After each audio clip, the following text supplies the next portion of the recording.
Welcome to the Green by Design podcast. Thank you so much for being here. Today we have Fernanda and Eric Firman, and I'm going to tell you a little bit about them before I get started grilling them with all of my important questions. So Fernanda is a healthy home architect and Eric is a healthy home contractor. Fernanda was born and raised in Brazil, and she never thought that her own home in America would slowly start to make her sick. Eric developed his own line of water filtration equipment, and he has also been a speaker and a coach for the industry. Through the process of healing, Fernanda and Eric together have found that many other families have had the same issue that they have experienced. Together, they've been helping people build and remodel and create healthy homes by reducing their exposure to toxins. And that is a little bit about them, but we're going to delve much deeper into that bio and their story. And so, yes, welcome and thank you. Hey. Thank you so much for having us. Yeah, it's great to be here. For all of you out there, you wouldn't necessarily know this, but this is a bit of a role reversal for us. These two first interviewed me for their webinar and educational series, which we will put in the show notes. And then I thought I would flip the table on them and get the chance to interview them and their story more in depth. So this is fun. Great. Absolutely. Yeah. Well, let's dig into it. You have a very interesting story that I have heard anecdotally over and over again, but this is the first opportunity I've had to really get to the nitty-gritty about this happening to real people that I know. So what we're going to be talking about is your experience in renovating, well, your general background and what you used to do and what you do now, and how you got into the healthy indoor built environment industry. So take it away. Go ahead. Yeah, so hi, everybody. We're very pleased to be here today and for the opportunity to share our story with the listeners.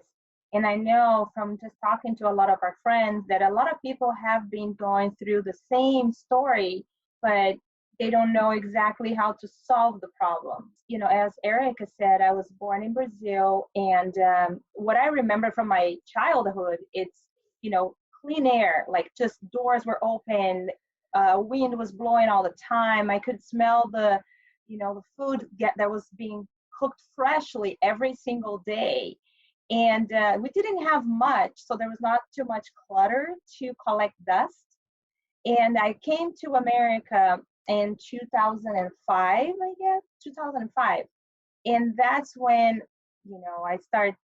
I didn't see initially what was going on with me, but over time, Eric and I, we started remodeling homes. And when the last one that we remodeled, we were living inside of the house, and I got extremely sick.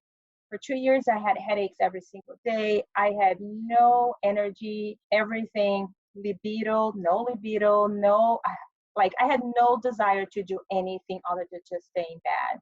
I had memory fog, I had dizziness, short breath, all that kind of stuff. And I went from doctor to doctor, and every single result came back just normal. And they were, basically thinking that I was just creating this kind of disease or this kind of problem to get some attention. But the hardest part was to actually pinpoint what was going on. And even around my family, people were not validating how I was feeling. They didn't understand. They thought that it's just exercise. You just need to eat better. You just need to do that. Everybody had a piece of advice, but nobody knew exactly what was going on. And it was not until we were remodeling another house in Las Vegas that we were staying there for 3 or 4 days. And we realized that I was able to wake up before the alarm clock went off, 6 o'clock in the morning, had energy to work throughout the day with no coffee. I didn't need anything. And that's when one day Eric and I just clicked that it's something in the house. And I will let you speak about that. Yeah, I don't know if you want to interject there, but that was the aha moment for us. When we started talking to couples, same thing. It's like nobody could really pinpoint what was happening. And I think for us, just kind of seeing that, California has been on the forefront of trying to save energy, which is amazing. But one of the unfortunate byproducts we found is tightening up our homes so much in an effort to save energy did something else where we basically enclosed ourselves into a big bag, so to speak. And so that fresh air that would normally leak through our homes is no longer exchanging fresh air in the house. And we went from a normal CO2 level, the carbon dioxide that we exhale, fresh air, for example, is around 400 now. Our home was like 2,000 at night while we were sleeping. So it's 5 times higher. And that's where rain, fog, dizziness, all these things start coming into play. That was one of the things. So we brought fresh air into the house. Commercial's been doing it for years. I would see that in commercial products. So that's projects. So that's where I kind of started looking into it. We basically turned our house into a running lab, because once we realized it was maybe our home that was doing that to us, and she works from home and she was home more often, so she was really the one, number one, that was sensitive to these things, and number two was spending more time in that environment. So we got the double pane windows, which we didn't have before. It was an older existing home. So flooring. yeah, bringing all these things up to speed. Yeah, and then all of the stuff that we did to the home, like flooring and all these things, kind of got locked into the house and didn't, off gas outside the home. They stayed inside of the house. So Right. How do you bring nature back into the house and still be energy efficient, still be green-minded? But part of green really is going back to nature and being simple. So there's this balance. On the residential side in homes, I don't see yet in my industry what's been in commercial for years, mostly because of safety issues. You get 1,000 people in a building. Imagine if you don't have fresh air getting to that building, it would drop over dead maybe in a couple hours. So homes, especially if it's existing, you're not going to really see these measures implemented. And that was one of the biggest ones, I think, for us, is getting nature back into the house. Absolutely. So, wow, that's insane. I feel like I can personally relate to those symptoms. Yeah. And we haven't remodeled. We're currently in one half of a old pre-war home that's been split down the middle and made into a little duplex. But there are some problems with it. And I'm like, oh, I wonder if that's what's happening. And because we don't have an HVAC system here yet, I'm probably going to be getting a portable air filter. So it just freaks me out hearing about that. Even though I hear about it all the time, it's different in this context. So let's back up a little bit. So you guys were doing like just flips for real estate investment, and Fernanda, you're an architect by trade? Yes, I am. And then Eric in construction by trade, right? Yeah. So you were kind of like the dream team. Yeah. Or the fight a lot team. No. We've made it through how many together? Yeah, we've like, oh my gosh. And we lived in the remodels most of the time too, so that was even more challenging. That's totally crazy. My husband and I are experiencing the same thing. Yeah. I'm the designer. He's a structural engineer turned real estate developer by trade. So, nice. So we're Very like, similar. we're trying to be the dream team and or argue a lot team. Yeah. Yeah. So I can relate. Okay, so you were working on these homes, you were living in them, and then you finally realized it and you started to do some research about what all you could do, as I'm understanding, and figuring that out. Before I want to know what the fixes were that you did, I want to just point out, this is something I have said on this show before and said to my students in the past, which is that it's not always the same thing to be sustainable and to be non-toxic. And one day we can get there and have a word that encompasses both of it. But it is a balance and a line that you have to walk and be aware of. And I think that your story is a real life example of that, because I'm always trying to find like examples of what I mean in that case. And that's exactly perfect. So just to reiterate, it sounds like you were doing all these things to be very energy efficient. You replaced windows with tighter windows that didn't necessarily let as much light or air in, and maybe some insulation procedures and maybe some other things, and just making sure that there was no drafts or leaks, which can contribute to, much higher energy costs and use like that. So you were tightening all that up, and then the flow of air sort of diminished with stopped. yes, yeah. And so you had a higher release of other chemicals. You said one of them was carbon dioxide, just from being human beings that expel carbon dioxide. And then other things you mentioned were potentially some volatile organic compounds, VOCs, from products as you were installing them into your remodels, like the flooring glue or anything vinyl. Anything. Caulking is a big one. Okay. I just had a conversation with, we were just on a job checking it out today and yesterday, two really big projects. And luckily this stuff is getting into the conversation and early on. One of these is pre-build and the other one's being built. Mm-hmm. And this is another challenge too, is in an effort to be greener. Some of these products don't last as long either. Like for example, there was a really good caulking, which is one of the worst off-gassing materials, even higher than paints or glues historically. But talking to some of these contractors that have used them, and I've seen that myself, is some of them don't last as long too. So again, like I said, where's the balance of the longevity? And it's tough. And the good thing is we're all starting to try now, and some of these things are mandated, thank goodness. But yeah, that was a big one, is we locked all of that stuff into the house too. We also brought in new furniture. Yeah. Another one we found out. Yes. Yeah. And that amazing smell that I used to love, like that smell of new car, a new couch, you know. I like the smell of new leather, which is probably just as bad. Right?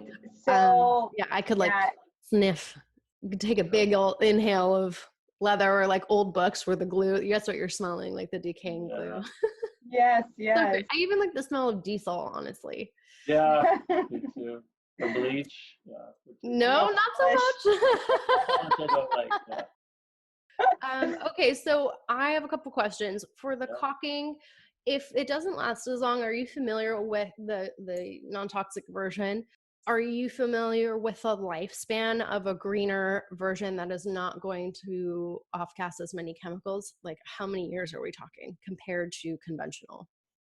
It's a great question, and I don't know the answer to that yet, because I think most of them, at least the one I found that's no longer in business, I don't think there were enough studies done on it because it's so new. The one I found was within the last 5 years, and they're already off the market. So hopefully, it's kind of like the electric car that started in the 80s and is now finally here.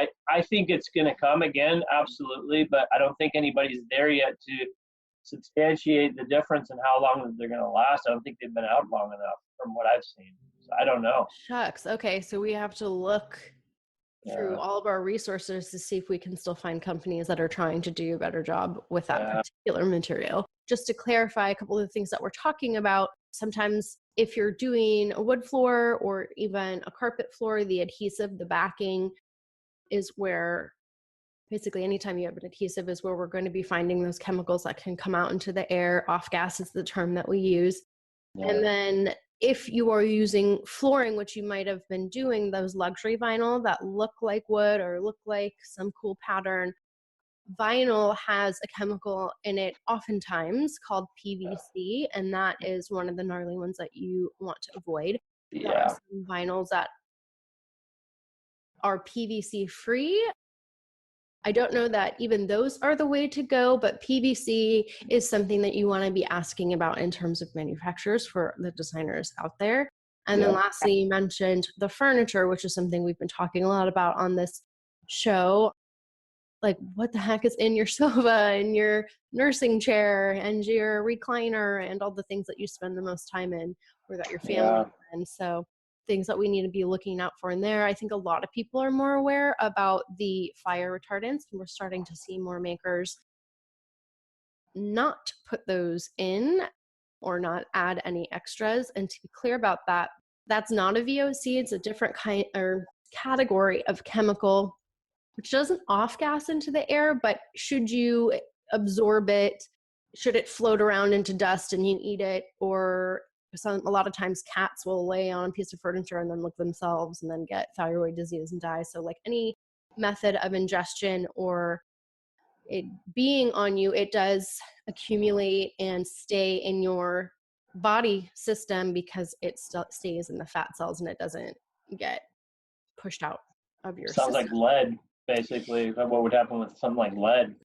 Similar. I think it's a similar, man, I'm not a doctor, but I know that it's different than inhaling it the way airborne or volatile organic compounds are floating around in the air. I think it's a bit different process, just to clarify.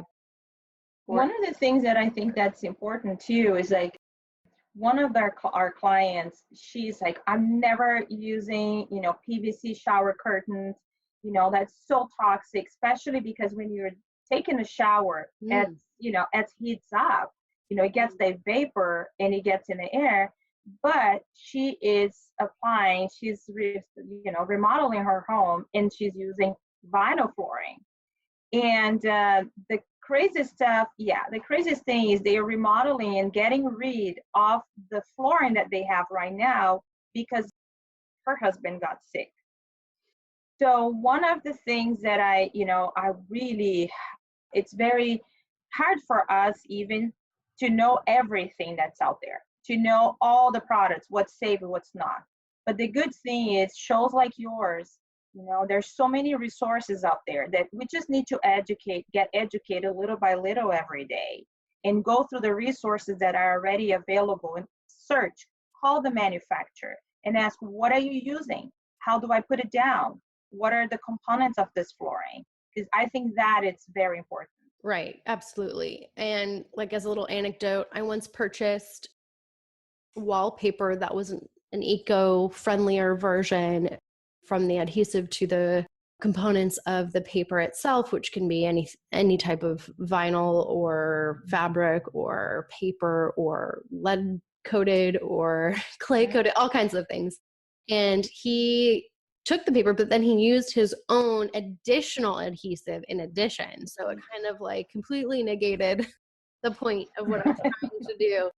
So just like little things like that. But I would love to know more about the last half of your story. So what did you end up doing as a solution in your own home? And then how did that help you figure out what you're doing now? And how do you help other people now? So I'm going to start and let Eric finish the story. We started out as well a while ago. Our non-toxic living lifestyle started about 7 or 8 years ago. And that's when we started, looking into the water bottles, and Eric started testing the water. And he realized that after buying many systems, that the systems were not delivering what they're supposed to deliver. Probably like a whole house water filtration system. Okay. So you were installing an entire home water filtration system, and then you would get, was it a home testing kit? Well, we bought a lot of systems. We invested in, first I did about a year's worth of research, then I settled on a system, didn't do what we thought it would, and so then I started buying other systems and basically testing them, sending some things to like a third-party lab. Then I invested in the equipment to test a lot of the initial things right away. Unfortunately, so there's two things. One, through all this, absolutely believe every single one of us in California needs some sort of water filtration system. And then number two, it's an industry riddled with bogus products and misinformation, so it's hard to figure out what to actually put in your house. So it was a long journey. That's why we came up with our own stuff, because I couldn't find anything from anybody else that I could believe in and that actually worked. I mean, I've done like sort of on a whim. I bought like one of those little testing strips on Amazon. I've, it said I had like 5 bajillion parts of all kinds of heavy metals in the things, because I kept tasting, specifically in this place, I kept tasting heavy metals, and I was like, oh man. And I felt like I was tasting it more in the kitchen sink than I was in the bathroom sink, but I tested both. Like, it was just those little home kits with the test strips. I have no idea. It scared me to death. I have a Brita. That's about it that I am able to do currently. But as we get our own house, that is something I'm going to be thinking heavily about. Okay, so water was one thing. You wanted to make sure that what you were showering in and drinking in was clear of heavy metals and, I guess, chlorines and fluorines. Yes. And that was huge because I was not a believer back then. And then we moved to our new house, and we moved to our new house, and my son was 1.5 years old. So he was born in a house that had a whole house water filtration system. We moved to the new house, and the house, we didn't have time to install it. And my son developed eczema throughout his whole body. And, we didn't want to apply the steroids twice a day throughout his, his whole body. So when Eric installed the system, the symptoms went away and he never had a flare up again. Wow. So do you think he was extra sensitive to that because, or maybe the doctor has since told you because he was born and lived in a house without, like, he was not inoculated or like adapted in any way? I mean, a lot of people have eczema for a lot of different reasons, but like, I wonder if it was almost worse that he started, like it came on so hard, the kid started with no exposure to that. I don't know. Yeah, it's really tough to say, and I definitely have a heart for parents going through that because, like us, I mean, we searched all over for every single answer, and it was an accident that right around the same time that we were still looking for solutions before we attempted to put something like steroids on our 1-year-old, which was the last thing we wanted to do. We were looking for everything we could. Like she said, I installed it without anybody knowing. So a couple things happened all at the same time. That's when we're like, okay, there's definitely something to this. So for people listening, no, once you have eczema, you have it forever. I think it's something that's always in you. You're just trying to prevent the flare-up. So when you get the drying effect from all the water treatment that's going on, which is quote unquote safe because you're not going to get dysentery, you're going to get all these crazy diseases that people would get when water wasn't treated. Well, it's so powerful that it dries out your skin, it dries out women's hair, coloring you do in your hair is going to last half the amount of time. All this stuff you're spending money on with your face can last half the amount of time. Just got my hair done yesterday. Yeah. So expensive. Well, so her sister was here visiting from Brazil where the water is just amazing right out of the tap. Within like a couple of days of being here, before I put it in, she's like, what is wrong with your water? Oh yeah, she was itching like crazy. Her hair looked like this frizzy mess, and put the water filtration in, kid's eczema went away, her symptoms went away, which is all these things started happening. Okay. And this wasn't even the system that we're using today. It was like half the power that we have now. Yeah. So that's when we knew something was definitely. Yeah, so that was the first thing that we started doing. And then we changed our cleaning products. We changed our laundry products. And that was the second major thing that we did in a house. The other thing too is some of the furniture that we're about to replace, they were about 8 years old. So when I learned about the toxins inside and all the VOCs in new furniture, we decided that, you know what, this furniture looks amazing. We already, the furniture already off gas. There's no reason for us to replace it just because we want to redecorate the home until we find something that is safe, non-toxic, that we can put in the house. So we decided to keep the furniture that we had, and the new one that we had, we had just bought new couch, new carpets, new area rugs, new decor, and the blankets and the new pillows that we got, we took them all back because when we learned what's inside and what they're made out of, we were like, we can't live with this. Eric would get red eyes immediately when he was coming home. So that was another thing we did. And then Eric did the two major things was doing the air filtration and the EMF. For the water. Yeah. So on the air side, we did a couple things. It was fresh air coming in. It was a HEPA filter for the whole house that runs basically all day long on a really low volume of air. And then it's coupled by a UV filter at the end of it. So just like you mentioned, getting one of those room filters, imagine that doing your whole house. So that's basically what we have. And then another element of this, which is the end of this story, which we're now detoxing her body. We got toxic mold in our house after all of that, which is a whole nother thing that is coming up these days. There are people, as I started researching this, we were looking at a $70,000 home remediation from the water damage that we had. And it wasn't just like something that was apparent, like you wake up and your house is underwater. It was leaks in walls. It was intrusion from rain in this bizarre box they built outside. And so through looking into, having somebody do that, I thought, well, with our team, why don't we just get certified and do it ourselves? So we did. That's a big thing that's coming up. And through that, I found out people, even in Las Vegas, where average humidity is like 10, 15%, they're getting mold in their homes too because of the same thing. They've closed up their homes, the air's not exchanging, and mold is showing up in people's homes in Vegas like you wouldn't believe, which just seems crazy to me. It does. I've wondered that before and tried to make those two things work together in my mind, being I kind of was going in circles thinking, do I need a dehumidifier or a humidifier? Like, yeah. I live in a semi-desert in Southern California. So do you guys. So I was kind of just like, what?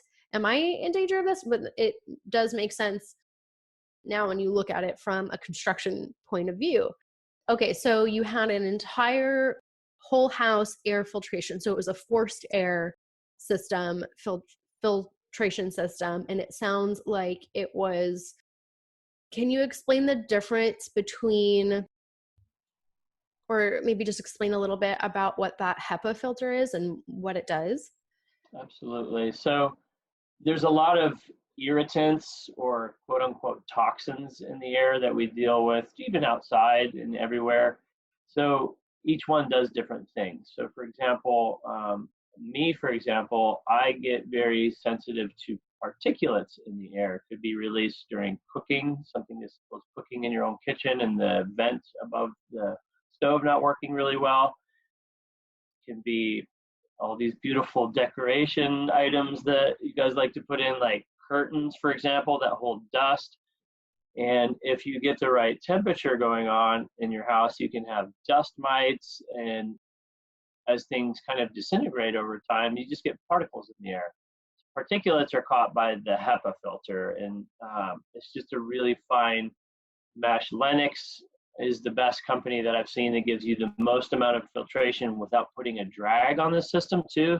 So that catches particles. And then at the end of it, if you have an air conditioner, which does remove some of the humidity, that humidity collects in this dark, wet box.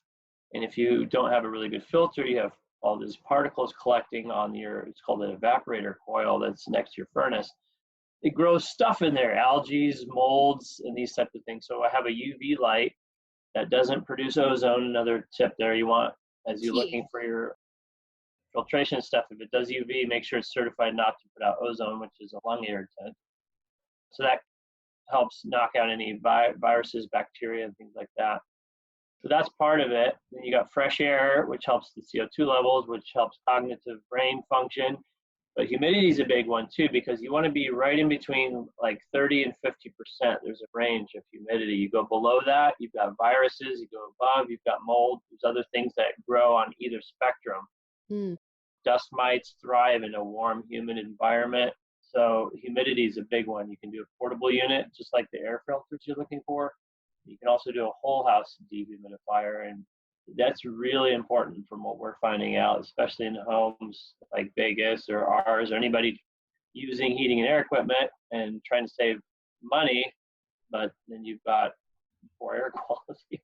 Right. So to touch on the thing you mentioned, there's no ionic button or feature on the type of air filtration you're talking about, which should just be reiterated because that is, I think, still a thing that is possible to purchase, which you do not want to do. It produces, is ozone O3? Anyone? Yeah. Okay. And it's interesting because ozone is amazing for cleaning water. Like in Brazil, for example, ozone is their water treatment there. And I wish they would do it here because there's no chlorine needed. It's amazing. We even had an ozone machine for our laundry, but it's also caustic, meaning it burns. So it could blow out all the seals in your laundry machine. And if it gets airborne, it basically starts to burn your lungs and nasal passages. Right. It's enough of a volume of it, obviously. Right. So in this capacity, it actually, in an air filter situation, it would be producing ozone into the air, which you don't want to do. It's actually one of the significant greenhouse gases. And beyond that, Right. it is a compound that is irritating to human health as well. So Yeah. something to avoid. Yeah. So as you look through those, when we travel, we bring a portable unit and we can send you that. It's Levoit. I think you pronounce it Levoit. It's Levoit. Really small unit you can throw in your suitcase. Hotels are riddled with dust and stuff too, just to kind of clear up particulates, which like that I'm really sensitive to. There's no UV light on it whatsoever. But yeah, That's these smart. ionizers, it's tough because some do and some don't, but generally ionizers will produce ozone. So it's tough to find them that don't. Okay, so we talked about water, we talked about air, and you mentioned that you ended up keeping your furniture that was pretty much done off gassing off. Yeah. Depending on what the product is or the material, it will off gas for a certain amount of time, and you will smell it most significantly at the beginning of that process, but over time, like the amount of compounds that are going to come off will stop. So I am curious though, how, if you still have that stuff or if you're looking into getting new stuff and where you're looking and what your approach is to it, because for this audience with professionals in the design industry and home building industry, I would want to be able to share with them as, I guess, as like ideal clients, which you're representing, what you were looking for and how you started to approach it or are going to. Yeah, so we decided to keep the furniture and we are going to replace them as they start breaking down, or as we see that it needs to be replaced.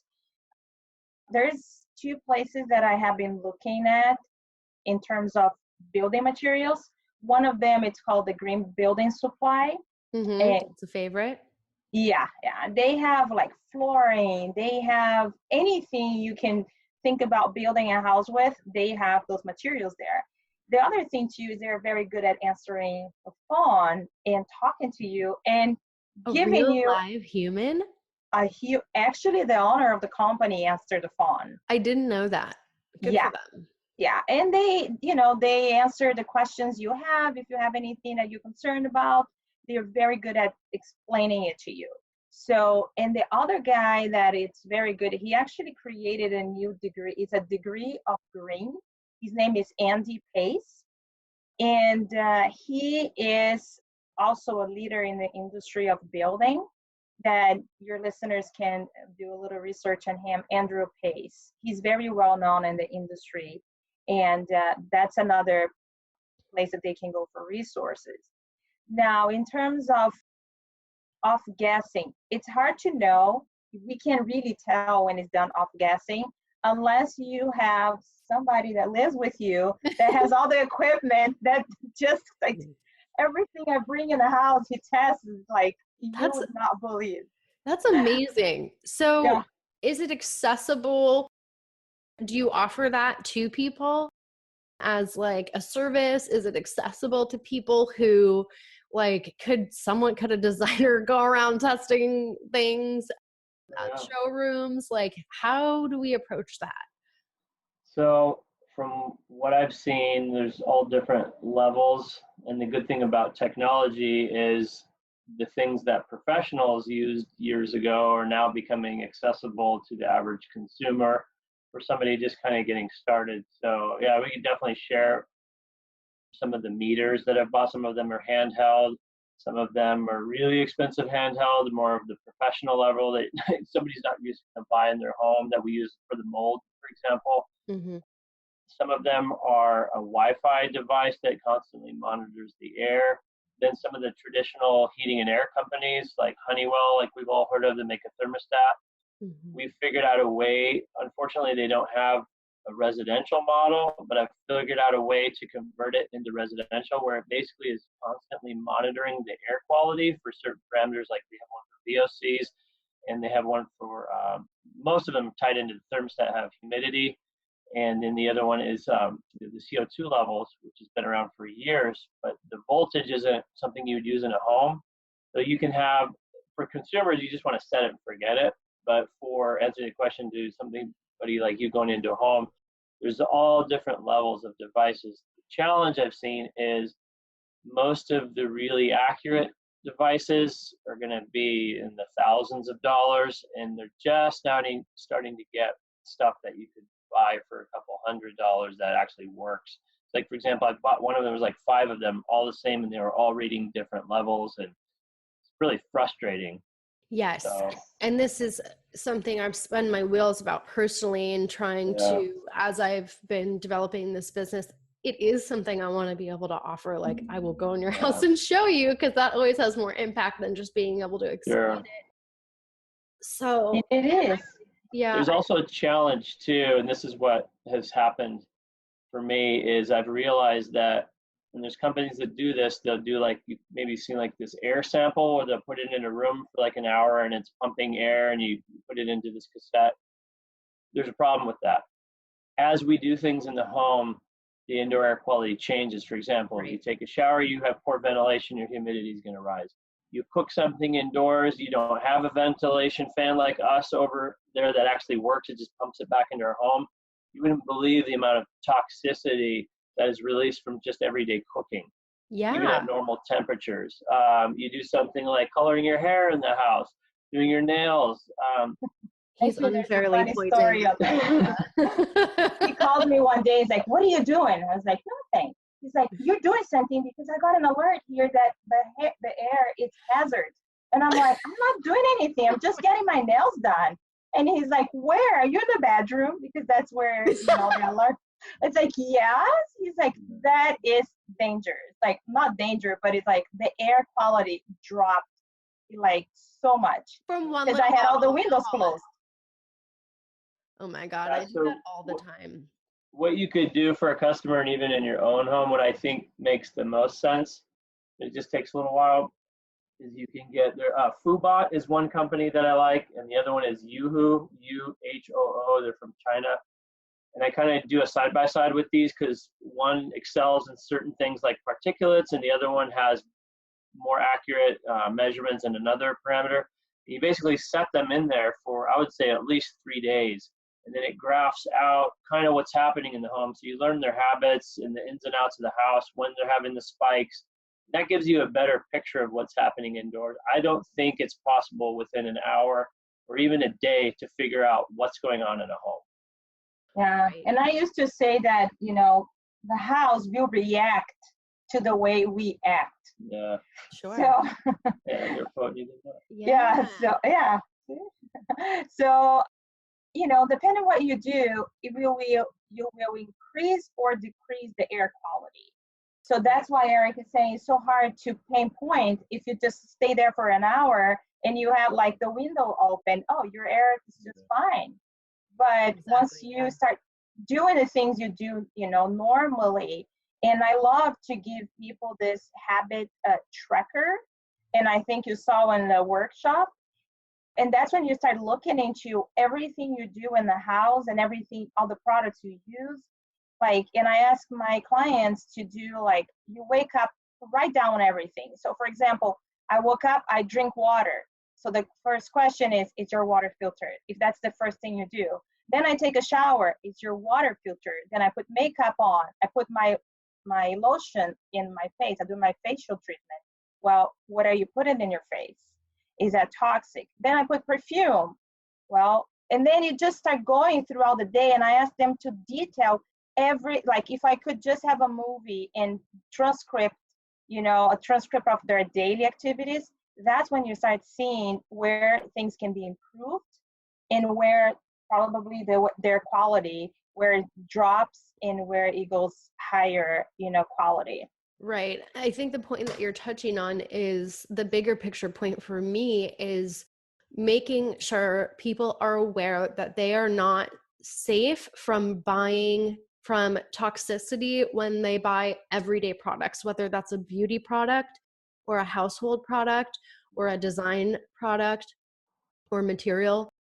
No one, and I've said this on the show before, but there's not an agency that mandates healthy levels for all of these different products. You think the Food and Drug Administration would, you think there would be something else for beauty products and furniture, but there isn't.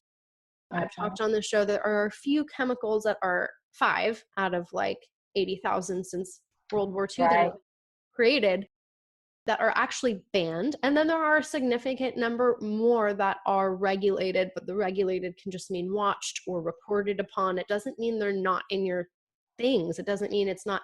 And when that's such a good exercise to get people to understand the enormity of the exposure that we're all experiencing every single day.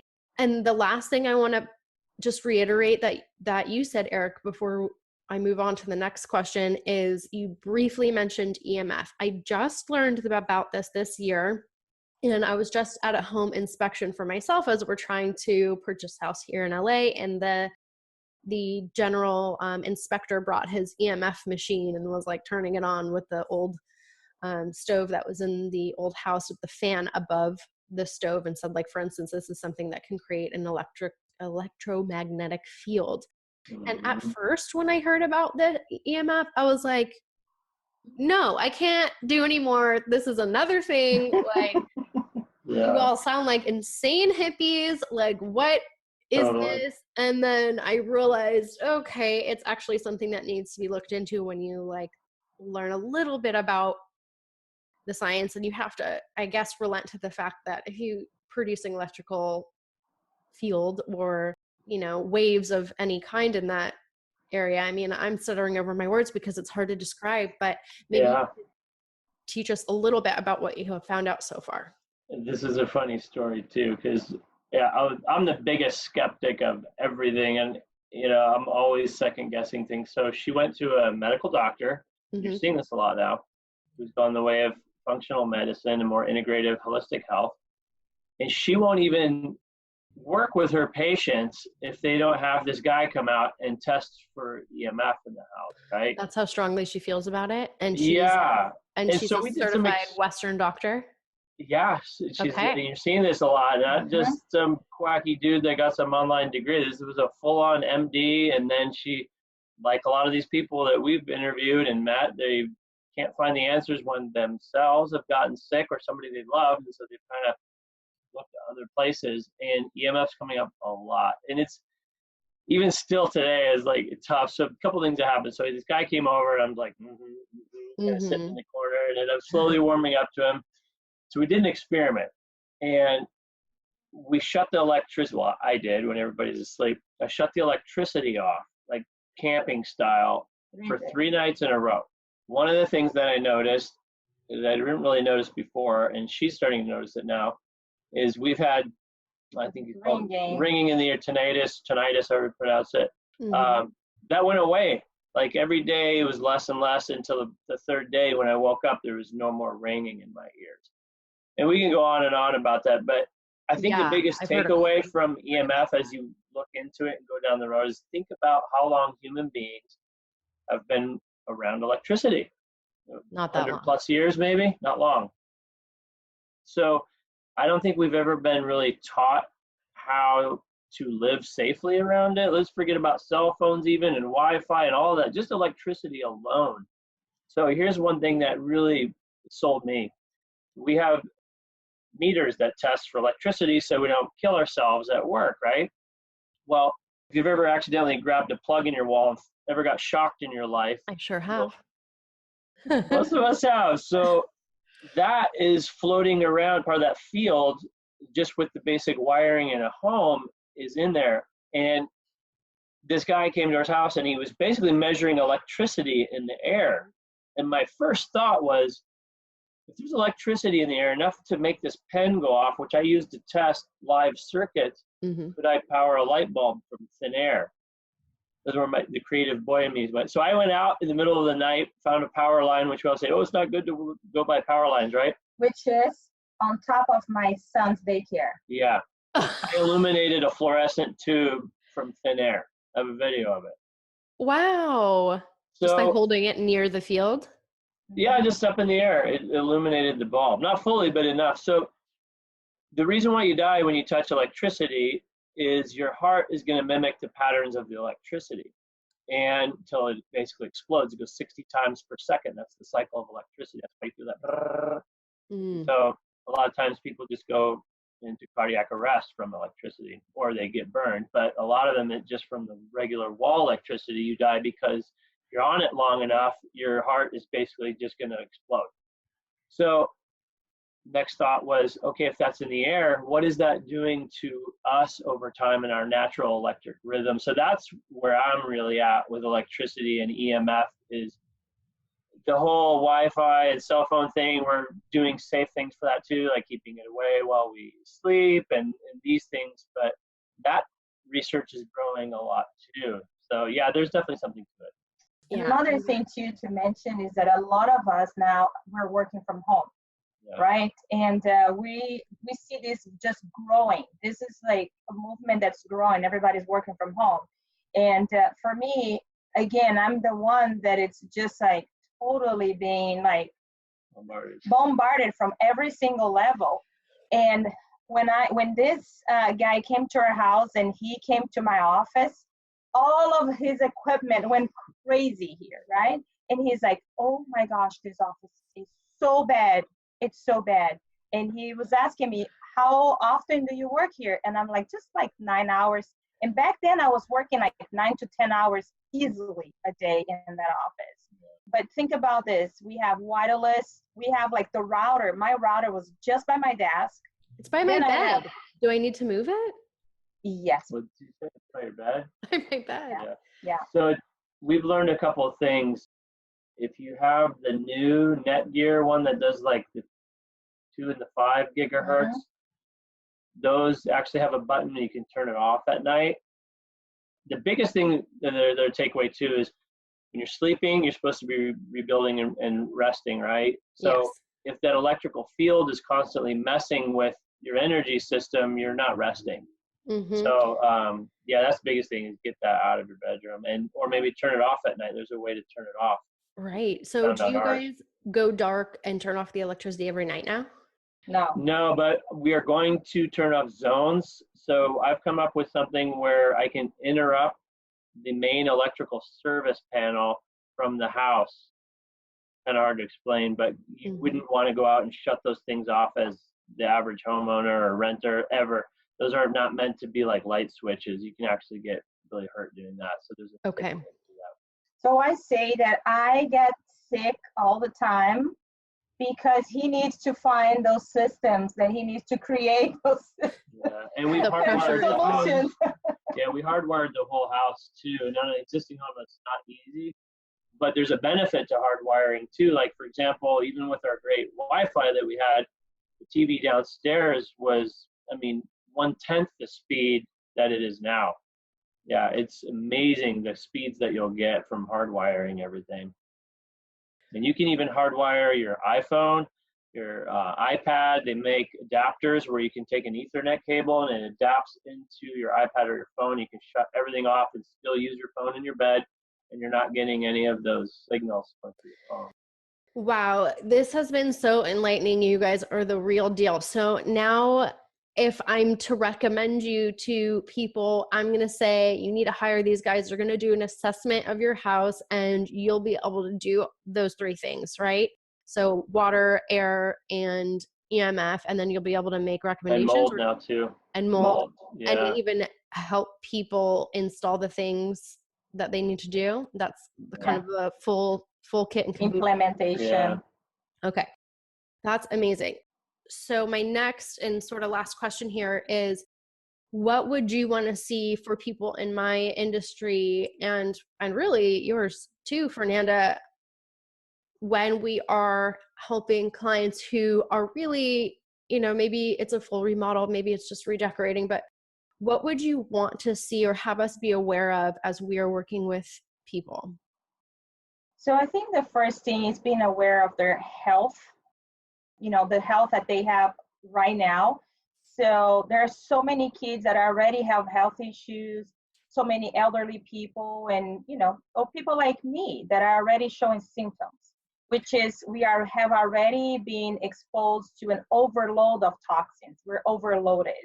So, which means we need immediate, attention. So when you're remodeling, I think it's very important to have this conversation more often with contractors, which I find to be a little bit more difficult because yeah, they don't know. And they only know, we have been doing business for 30 years and that's how we know how to build.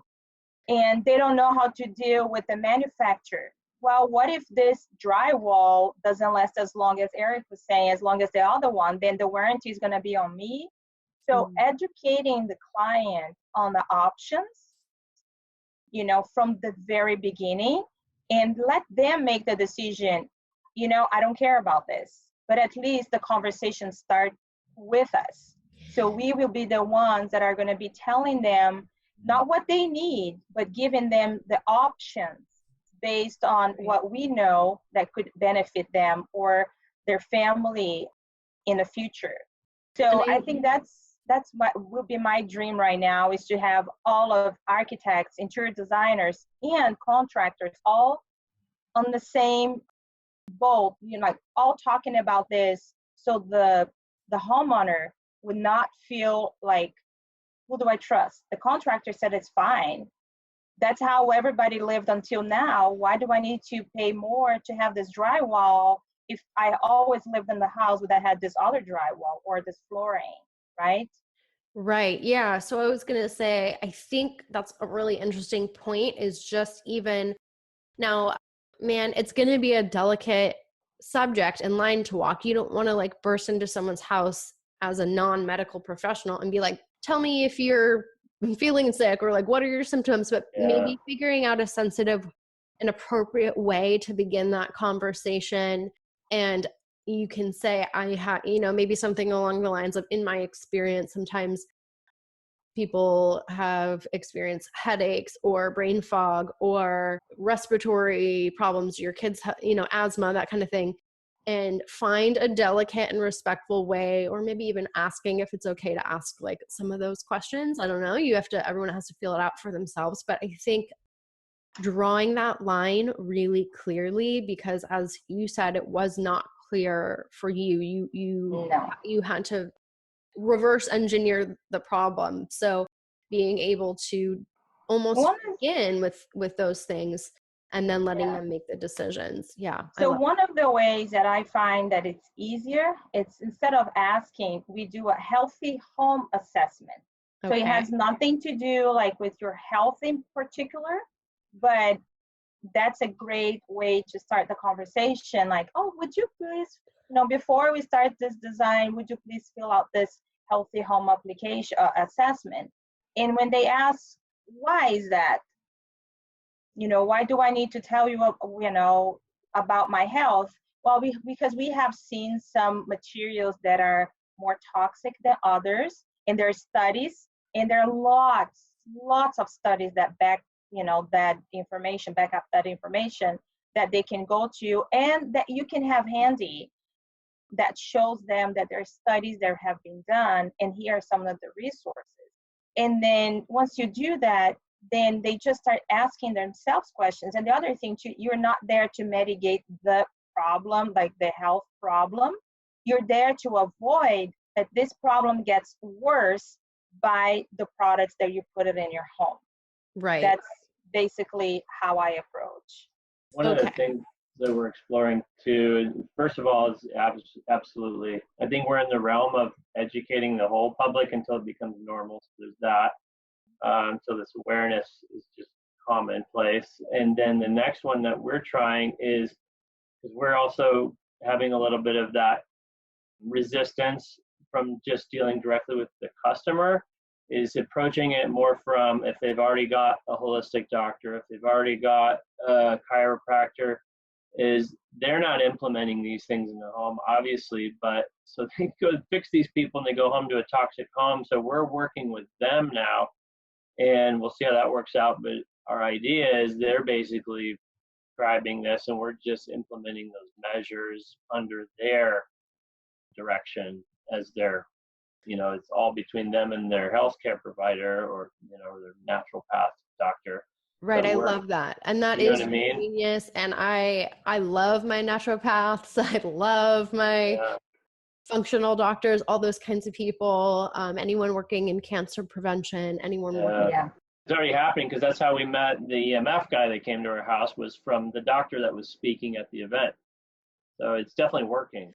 Right. You don't necessarily think about the built environment industry and the naturopathic or homeopathic industry crossing paths, but that is definitely a connection I've been thinking about harder about how to explore and how to work together. So that is great. And, keep doing that. That's really good. Yeah. So, okay. I think that is just about it. You guys have provided such good info and from such a personal place. I appreciate that so much. Thank you.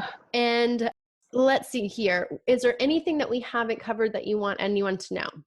I think it's just, to start thinking about the 7 pillars of a healthy home, which starts with, as you say, like it's water, air, mold, lighting, which is, there's so many topics for us to talk about, like lighting. We didn't even talk that's a big one. Lighting.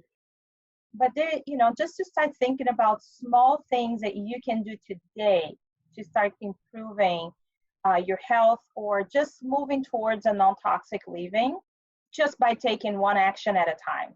That's exactly it. And that is really the reason I named my business Eco Method Interiors, because it's kind of a methodology approach of where you look at the big picture and then pull in the pieces that make sense for you at any particular time, budget, design scheme, style, that kind of thing. And so it's half art and it's half science, and you kind of just think about what you can do now, what might you do later, where are the most appropriate places to begin.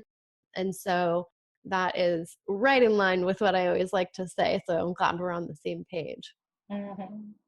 And where is one place that our listeners can find you? So we have our website. It's called livewelindoors.com, right? .com. Yeah, livewelindoors.com. And then you have something very generous for us here, which I will read now. It is, okay, so you are wanting to extend the offer for a little free gift, which is going to be 7 steps to detox your home and body. And it looks like that lives on that website as well, livewelindoors.com. And is that on any particular tab or resources or anything like that? No, just on the front page. As soon as they land there, it's right there. And it just gives you an overall, it has some some recipes for do it yourself, and also has like an overall idea of where toxins are coming from, what they're doing to your body, and what you should be looking. Simple steps that people can take immediately to start their path to a non-toxic living. Okay, that's great. Well, thank you guys so much for taking the time to explain your story to everyone.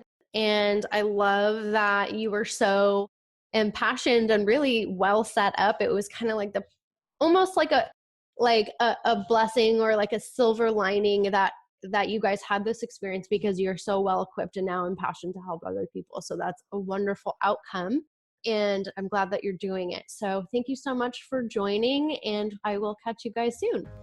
Thank you so much. Thanks for having us. Thank you.